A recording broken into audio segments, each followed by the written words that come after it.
Some people can build anything in their backyards from scratch. Here are 4 DIY stories that will inspire you to dream big.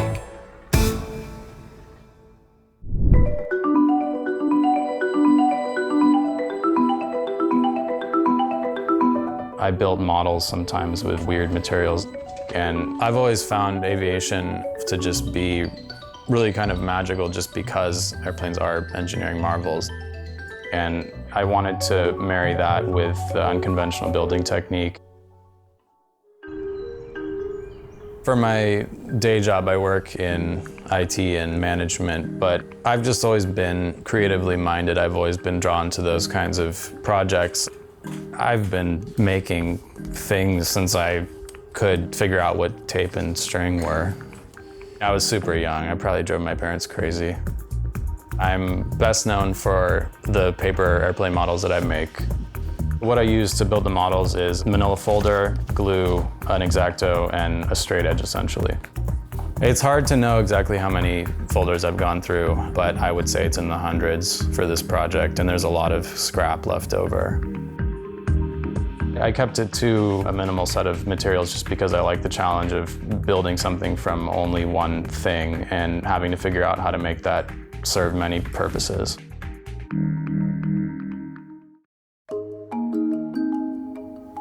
The model began on a much less detailed scale, but I did, over time, realize that I could start building in more articulating functions, more details in the interior. And inside, there are tissues in the bathroom, there are lights on the seats. Nothing actually moves in the cabin, but all the detail is there.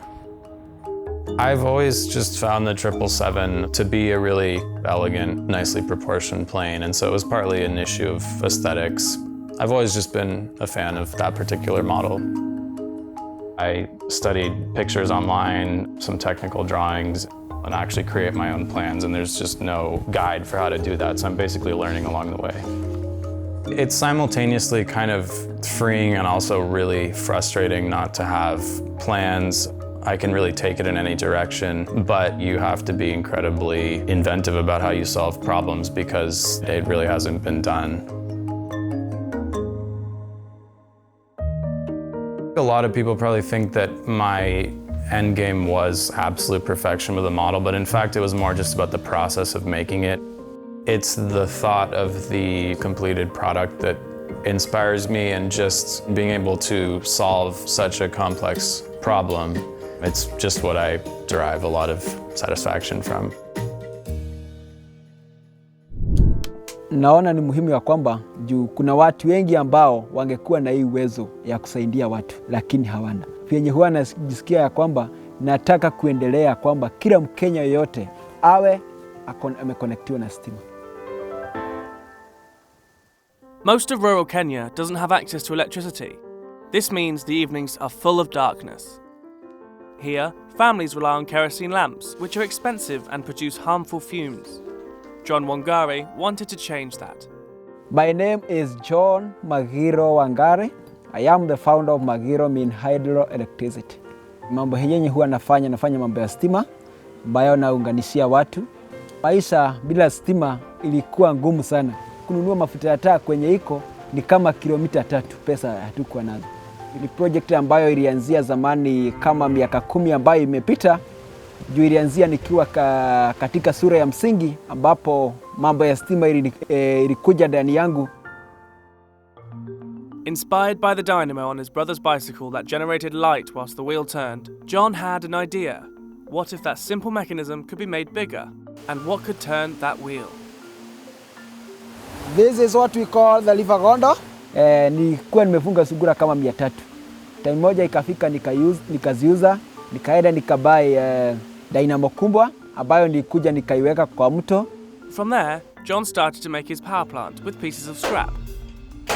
Using the river, John was able to move the turbine, thus generating electricity. Slowly but surely, MAGIRO Power started to produce clean energy.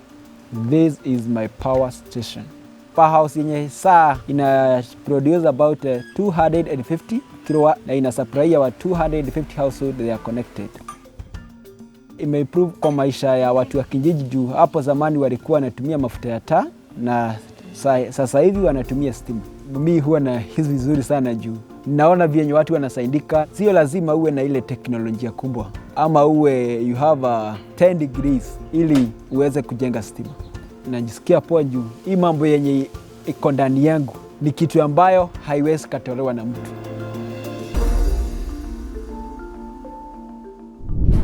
Welcome to the world of backyard science. Once a year, 50 or 60 amateur scientists gather at my home from all over the United States. And every year, they have new inventions to share. We have lasers, vacuum pumps, 20,000 volt transformers. This might just be the best place to learn about high-level science outside of an MIT lab.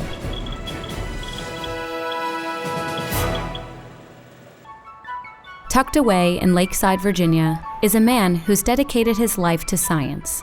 I've always looked at eating and sleeping as a waste of life. I could have been reading in physics, doing something in chemistry, something with my hands. My name is Richard Hull. I am a retired electronics engineer. I was an amateur scientist from about 8 years of age. Growing up during the space race, Richard became fascinated with nuclear science. Eisenhower gave a speech before the UN. He urged the American people and the world in general to become deeply involved in what was going to be our atomic future. And that initial spark led Richard to become the first amateur scientist in the United States to build his own fusion reactor.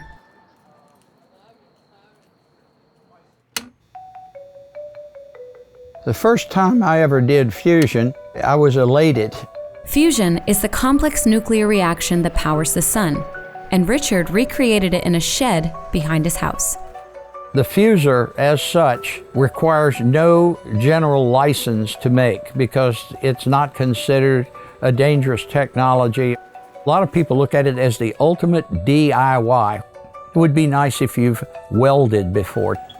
You're going to be handling flammable gases in gas lines. You're going to have to do some wiring because the fuser needs 30 and 40,000 volts. And those intense X-rays, they'll certainly go through you. This is the indication that we're doing fusion. Despite fusion's complexity, serious amateur scientists like Richard are working through their own backyard projects. So I formed HEAS, High Energy Amateur Science Group, a local group here in Richmond. We have people from all walks of life, people like myself, electronics engineers, the chair of chemistry at a local university, a janitor, another one that works for Greyhound Bus rebuilding engines. We are a community. Collaborating with amateur scientists and working with your hands is what the group is all about. That's a little bit of the nitrogen interacting with the xenon. I'm constantly searching for something that will amaze me and that I can carry forward. So did that grow as you pulled it out? It was already under there and I lifted it out. See, just like I was saying. The High Energy Amateur Science Group allowed me to teach or to transfer some of my knowledge to other people who were thirsty for it and wanted it. The more pressure you have, the more fusion you get. The effort itself is part of the thrill, the challenge, and each time, no matter what happens, you wind up learning something. The very first time I left the ground in a gyroplane, I knew it was over. My life was done. It was all going to be about gyroplanes. And it was not just because I was in the air, but I was depending upon myself, so my safety was in my own hands. It was one of the most exhilarating sensations that I've ever received in my life. My name is George Jacob, and I'm known as Gyro Jake. I build gyroplanes from scratch.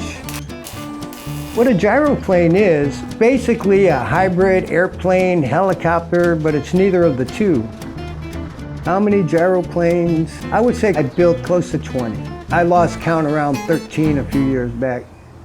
I imagine what I want and what components should fit together. Then I machine out and weld up the parts that are necessary to get the job completed. So sometimes it can take 2 months, sometimes it can take a year. And there's times I look at it and I go, man, I did that and it works and I'm gonna fly it. Staying inside the fence, touch it goes. When I first started, it was a pretty small clique in Florida. And so we'd get together on the weekends. Today, the gyro community is probably increased by 100-fold, especially with the new revolution of the factory-built gyros. The do-it-yourself builders are kind of like the dinosaurs. They're on their way to being extinct. There aren't many people that spend most of their free time building a gyroplane, one after the other after the other. There's no incentive, like money, that compels me to do this. It's just because this is my pleasure, this is my joy, this is my passion. Hey everybody, my name is Drew Beebe, and I'm here in my terrible home studio that I've made during quarantine, and I wanted to tell you about our new podcast called Great Big Story. It's got more surprising and delightful stories just like this one, so head over to Apple Podcasts, to Spotify, wherever you get your favorite podcasts, and download Great Big Story.